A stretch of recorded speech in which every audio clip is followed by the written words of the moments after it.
Volume study 4 ಯೆಹೋವನ ಮುಯ್ಯಿ ತೀರಿಸುವ ದಿನದ ಹರ್ಮೆಗೆದೋನ್ ಯುದ್ಧ. ಅಧ್ಯಾಯ 7 ರಾಷ್ಟ್ರಗಳು ಒಟ್ಟುಗೂಡುವುದು ಮತ್ತು ದೇವರ ರೌದ್ರದ ಮಹಾ ಬೆಂಕಿಗಾಗಿ ಅಂಶಗಳ ಪೂರ್ವಸಿದ್ಧತೆ. ಪುಟ 213.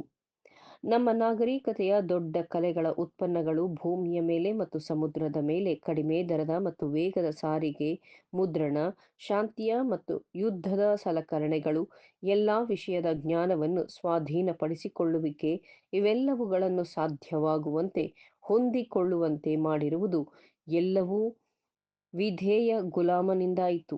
ಅದನ್ನು ನಾವು ಆವಿಯಂತ್ರವೆಂದು ಕರೆಯುತ್ತೇವೆ. ಪುರಾತನ ಗುಲಾಮಗಿರಿಗಿಂತಲೂ 100ರಷ್ಟು ಉತ್ಪಾದಿಸುವ ಶಕ್ತಿ ಇರುವ ಆಧುನಿಕ ಯಂತ್ರಗಳು ಉತ್ತಮ ಗುಲಾಮರು ಎಂಬುದು ಅಕ್ಷರಶಃ ಸತ್ಯ. ಹಾಗಾಗಿ ನಮಗೀಗ ನಾಗರಿಕತೆಯ ಪೂರೈಕೆಗೆ ಸಾಕಾಗುವಷ್ಟು ಸಂಪನ್ಮೂಲಗಳು ಅವಶ್ಯವಿದ್ದು, ಪೂರಾ ಜನಸಂಖ್ಯೆಯ ವಿಶ್ರಮಿಸುವ ವರ್ಗದಿಂದ ಕೂಡಿದೆ.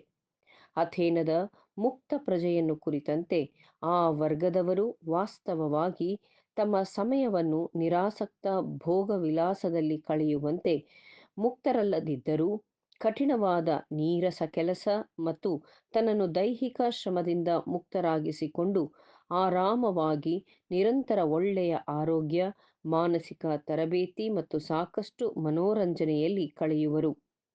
ಗ್ರೇಟ್ ಬ್ರಿಟನ್ ಒಂದರಲ್ಲಿ ಆವಿಯಂತ್ರವು 156 ಮಿಲಿಯನ್ ಮನುಷ್ಯರ ಕೆಲಸವನ್ನು ನಿಭಾಯಿಸುತ್ತದೆ ಎಂದು ಅಂದಾಜಿಸಲಾಗಿದೆ. ಅಂದರೆ ಪುರಾತನ ಕಾಲದಲ್ಲಿದ್ದವರ ಗುಲಾಮರನ್ನು ಮತ್ತು ಸ್ವತಂತ್ರರನ್ನು ಒಳಗೊಂಡಂತೆ 5 ಪಟ್ಟು ನಾಗರಿಕ ಜನಾಂಗದಷ್ಟು ಎಂದು ಎಣಿಸಲಾಗಿದೆ. ಸಂಯುಕ್ತ ರಾಷ್ಟ್ರದಲ್ಲಿ ಆವಿಯಂತ್ರವು 230 ಮಿಲಿಯನ್ ಮನುಷ್ಯರಷ್ಟು ಕೆಲಸ ಮಾಡುತ್ತದೆ. ಭೂಮಿ ಗೋಳದ ಪ್ರಸ್ತುತ ಸಂಪೂರ್ಣ ಜನಸಂಖ್ಯೆಯಷ್ಟನ್ನು ಪ್ರತಿನಿಧಿಸುತ್ತದೆ ಮತ್ತು ನಾವು ಜಲಪಾತಗಳನ್ನು ವಿದ್ಯುತ್ ಯಂತ್ರಕ್ಕೆ ಸಜ್ಜುಗೊಳಿಸಿದ್ದೇವೆ. ಆ ಧಾರಣೆಯಲ್ಲಿ ಒಗ್ಗೂಡುವ ಸಂಖ್ಯೆಯನ್ನು ಕಣ್ಣಿಗೆ ಕಾಣುವ ಮಿತಿಯನ್ನು ಮೀರುತ್ತದೆ. ಆದರೆ ದುರದೃಷ್ಟವಶಾತ್ ನಮಗೆ ನಾಗರಿಕತೆಗೆ ಬೇಕಾದ ಸಂಪನ್ಮೂಲಗಳು, ವಿಶ್ವವ್ಯಾಪಕವಾಗಿ ಹರಡಿರುವ ಸೌಕರ್ಯ, ವಿರಾಮ ಮತ್ತು ಬುದ್ಧಿಶಕ್ತಿ ಇದ್ದರೂ ಅದರ ಅನುಕೂಲವನ್ನು ಹೇಗೆ ಪಡೆಯಬೇಕು ಎಂಬುದನ್ನು ನಾವು ಕಲಿತಿಲ್ಲ. ನಾವು ಪ್ರಗತಿ ಸಾಧಿಸುತ್ತಿದ್ದೇವೆ, ಆದರೆ ಎಚ್ಚರವಿರುವ ಕಾಲವೆಲ್ಲ ಸಂಪೂರ್ಣವಾಗಿ ದುಡಿದು ಬಳಸುವ ಅವಕಾಶವಿದ್ದರೆ ನಾವು ಅದೃಷ್ಟವಂತರು ಎಂದುಕೊಳ್ಳುವ ಪ್ರಜೆಗಳು ನಮಗಿನ್ನೂ ಇದ್ದಾರೆ. ಪ್ರಜೆಗಳು ತಮ್ಮ ರಾಜಕೀಯ ಸಿದ್ಧಾಂತದೊಡನೆ ರಾಜಕೀಯ ನೀತಿಯನ್ನು ನಿರ್ಧರಿಸಲು ಇತರರಿಗೆ ಸಮಾನರು, ಆದರೆ ತಮ್ಮ ಮುಂದಿನ ಊಟದ ಬಗ್ಗೆ ಸಮಾಲೋಚಿಸುವುದನ್ನು ಹೊರತುಪಡಿಸಿದರೆ ಯಾವುದೇ ವಿಷಯದ ಬಗ್ಗೆ ಅಭಿಪ್ರಾಯ ಪಡಲು ಅವರಿಗೆ ಅವಕಾಶವಿಲ್ಲ. ಚರಿತ್ರೆಯಲ್ಲಿ ಇಂತಹ ಜ್ಞಾನವು ಕಂಡಿರದಂತಹ ಅತ್ಯಂತ ಉತ್ತಮ, ಅತ್ಯಂತ ಅದ್ಭುತವಾದ, ಸಂತೋಷಭರಿತವಾದ ಬಾಳಿಕೆ ಬರುವಂತಹ ನಾಗರಿಕತೆಯನ್ನು ಕಟ್ಟುವಂತೆ ಸಾಧನವನ್ನು ಭೌತಶಾಸ್ತ್ರವು ನಮಗೆ ಒದಗಿಸಿದೆ. ಈ ವಸ್ತುಗಳನ್ನು ಹೇಗೆ ಉಪಯೋಗಿಸಬೇಕೆಂಬುದನ್ನು ಸಾಮಾಜಿಕ ವಿಜ್ಞಾನವು ನಮಗೆ ಬೋಧಿಸಬೇಕಾಗಿದೆ.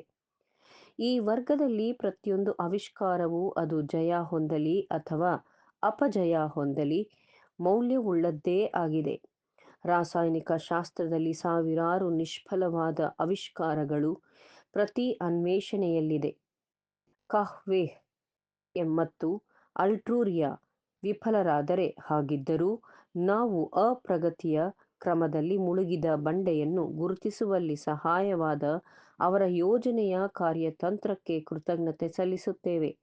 ರಾಸಾಯನಿಕ ಶಾಸ್ತ್ರದಲ್ಲಿ ಪ್ರತಿಯೊಂದು ಅನ್ವೇಷಣೆಗಾಗಿ ಸಾವಿರಾರು ನಿಷ್ಫಲವಾದ ಪ್ರಯೋಗಗಳನ್ನು ಮಾಡಿದೆ. ಕಾಹ್ವೆ ಮತ್ತು ಅಲ್ಟ್ರೂರಿಯಾ ವಿಫಲರಾಗಿದ್ದರೆ, ಆಗಲೂ ನಾವು ಪ್ರಗತಿಯ ಕ್ರಮದಲ್ಲಿ ಮುಳುಗಿರುವ ಬಂಡೆಗಳನ್ನು ಗುರುತಿಸಲು ಸಹಾಯ ಮಾಡಿದ ಅವರ ಸಂಶೋಧನಾ ಯೋಜನೆಗಳಿಗೆ ವಂದಿಸುತ್ತೇವೆ.